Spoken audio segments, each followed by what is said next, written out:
Topic లోకి వెళ్ళబోయే ముందు మీ విలువైన కామెంట్ అయితే తెలియజేయండి. పవన్ కళ్యాణ్ గారి జోలికి వచ్చిన వాళ్ళు, పవన్ కళ్యాణ్ గారిని వ్యక్తిగతంగా దూషించిన వాళ్ళు బాగుపడ్డట్టు చరిత్రలో లేదు అని చెప్పేసి జన సైనికులు పవన్ కళ్యాణ్ గారి అభిమానులు అంటుంటారు.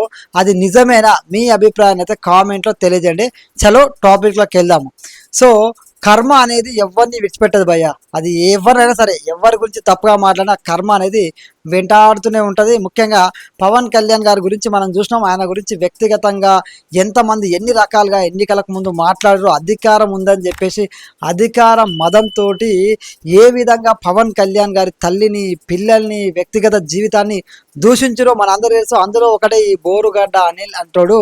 ఈ బోరుగడ్డ అనిల్ అంటాడు ఎంత నీచంగా పవన్ కళ్యాణ్ గారి పిల్లల గురించి మాట్లాడినది ఆ రోజున మనం చూసినాం కదా. అదే విధంగా ఆయన భార్యల గురించి ఏ విధంగా మాట్లాడిన మనం చూసినాం కదా. అంత నీచంగా మాట్లాడినోడికి కర్మ వదిలేస్తుందా? చిన్న విషయాలకే కర్మ అనేది వెంటాడుతుంది. అలాంటిది ఒక చిన్న పిల్లలు, శుభం తెలియని పిల్లలు, రాజకీయాలకు సంబంధం లేని పిల్లలు, రాజకీయాలకు సంబంధం లేని తల్లి గురించి ఈ బోరుగడ్డ అనిల్ అంటోడు ఏ విధంగా ఆ రోజున ఎంత నీచంగా మాట్లాడాడు. ఈ రోజున కర్మ అనేది మనల్ని వెంటాడుతూనే ఉంది. ఏకంగా ఏ పార్టీలో ఉండి పవన్ కళ్యాణ్ గారిని విమర్శించిందో అదే పార్టీ ఈ రోజున చీకొడుతుంది. అదే పార్టీ గేటు ముందు కూర్చొని ఏ పార్టీ అండ చూసుకొని పవన్ కళ్యాణ్ గారిని, ఆయన పిల్లల్ని, వ్యక్తిగత జీవితాన్ని దూషించిండో, ఆయన తల్లి గారిని దూషించిండో అదే బోరుగడ్డ అని అదే పార్టీ ఆఫీస్ ముందు కూర్చొని ఈ రోజున అడుక్కుంటుండు. ఒక్కసారి మనోడు ఏం మాట్లాడుతున్నాడని చూద్దాము. చూసినాక మళ్ళీ మాట్లాడుకుందాము. చలో. మమ్మల్ని తిట్టాడు. 10 సంవత్సరాలు పార్టీ కోసం కష్టపడినా, 9 నెలలు జైల్లో ఉన్నా, 22 కేసులు పెట్టించుకున్నాం, 3rd డిగ్రీ పెట్టడం జరిగింది. ఇవన్నీ అయిపోయిన తర్వాత జగన్మోహన్ రెడ్డి గారి కోసం ర్యాలీలు చేసింది మేము, కోట్ల రూపాయలు ఖర్చు పెట్టింది మేము గుడ్డలు చించుకున్నాం. కొట్టినారు మమ్మల్ని, భయంకరంగా కొట్టినారు మమ్మల్ని, చించారేసినారు పోలీసు వాళ్ళు. 22 కేసులు పెట్టించుకొని 9 నెలలు జైల్లో ఉండేస్తే నాకు ఇక్కడ ఆ గొట్టంగాడు కొనికిస్కా గొట్టంగాడు లోఫర్ నా కొడుకు వాడు మాట్లాడతాడా వెంకటరెడ్డి గారు నా గురించి? వాడంతా వాడు బతికేంత గురు, అడుపు గాలిపోతుంది. రోడ్డు మీదకి వచ్చింది నా ఫ్యామిలీ అంతా.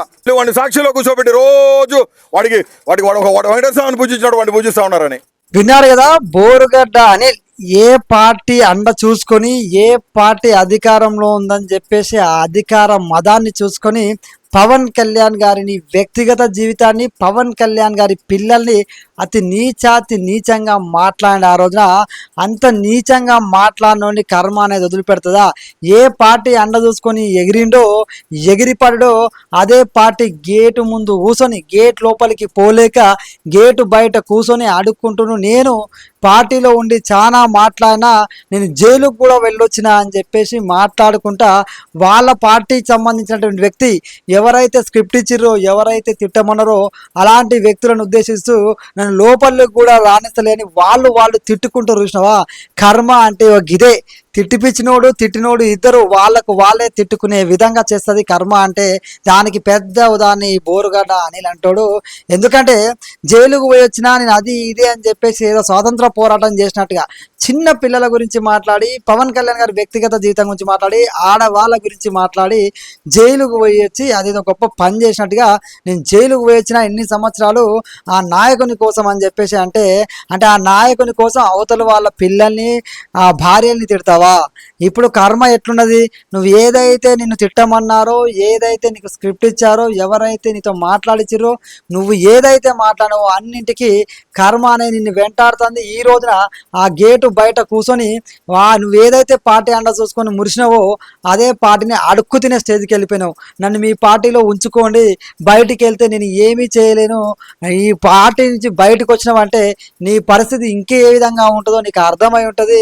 అదేవిధంగా నువ్వు ఎవరిని చూసుకొని ఎగిరినావో వాళ్ళే నిన్ను తంతే నువ్వు వచ్చి గేటు బయట పడ్డావు అనే విధంగా ప్రజలు మాట్లాడుకుంటున్నారు. ఇది నీ యొక్క బుద్ధి. పవన్ కళ్యాణ్ గారి జోలికి వచ్చినోడు, పవన్ కళ్యాణ్ గారి గురించి వ్యక్తిగతంగా మాట్లాడు ఏ ఒక్కడు బాగుపడ్డట్టు అయితే చరిత్ర లేదు. దానికి అతిపెద్ద ఎగ్జాంపుల్ మన ఎన్నికలలో చూసినాం. ఆయన చెప్పిండు కదా, పాతాళానికి తొక్కి పడేస్తా అని చెప్పిండు. ఈ పాతాళానికి తొక్కి పడేసిండు. పవన్ కళ్యాణ్ గారి గురించి పిచ్చి కుక్క అని చెప్పి మాట్లాడినటువంటి ఆ జోగి రమేష్ పరిస్థితి ఏమైంది? అంబటి రాయుడు పరిస్థితి ఏమైంది? పేర్ని నాని పరిస్థితి ఏమైంది?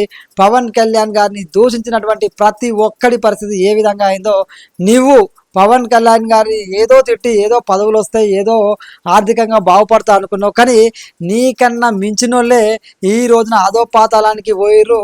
వాళ్ళకే దిక్కు లేదు. నువ్వు నీలాంటోడికి ఏం దిక్కు ఉంటుంది అనేది ఒకసారి ఆలోచన చేసుకో.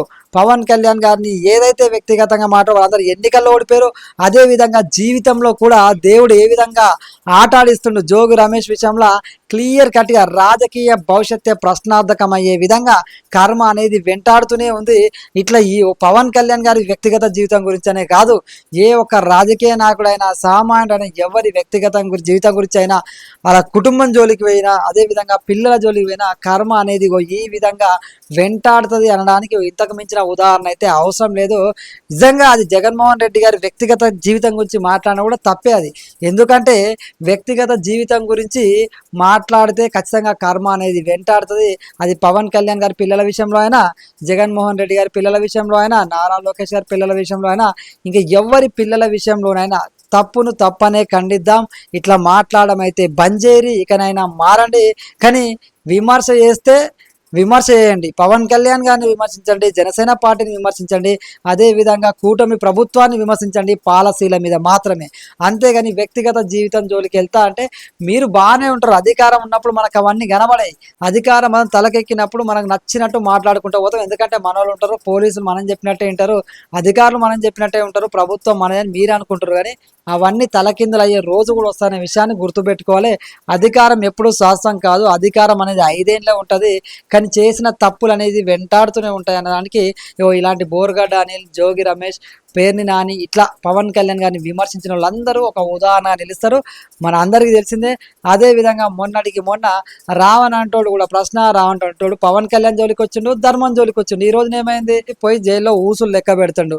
2-3 రోజులు అడావులు చేసి మనోని బయటకు రావాలి వాళ్ళందరూ ఎటువేరు. మీ గురించి కూడా గట్నే ఉంటుంది. 2 రోజులు అడావులు చేస్తారు, తర్వాత మిమ్మల్ని మర్చిపోతారు. మీ కర్మ అనేది మిమ్మల్ని వెంటాడుతూనే ఉంటుంది. మీరు శిక్షలు అనుభవిస్తూనే ఉంటారు. తర్వాత మీ రాజకీయ జీవితాలు మీరు ఏదైతే దేనికోసం అయితే చేస్తారో దానికే ఆర్థికంగా బాగుపడదామని చేస్తారో, ఆర్థికంగా బాగుపడడం పక్కన పెడితే అసలు అనుభవించడానికి ఆర్థిక వనరుల్ని ఇబ్బంది పడతారు. ఆర్థిక వనరుల్ని అనుభవించడానికి కూడా పనికి రాకుండా పోతారు అనే విషయాన్ని గుర్తుపెట్టుకోండి. మీ అభిప్రాయాన్ని కామెంట్లో తెలియజేయండి. జై హింద్, జై భారత్.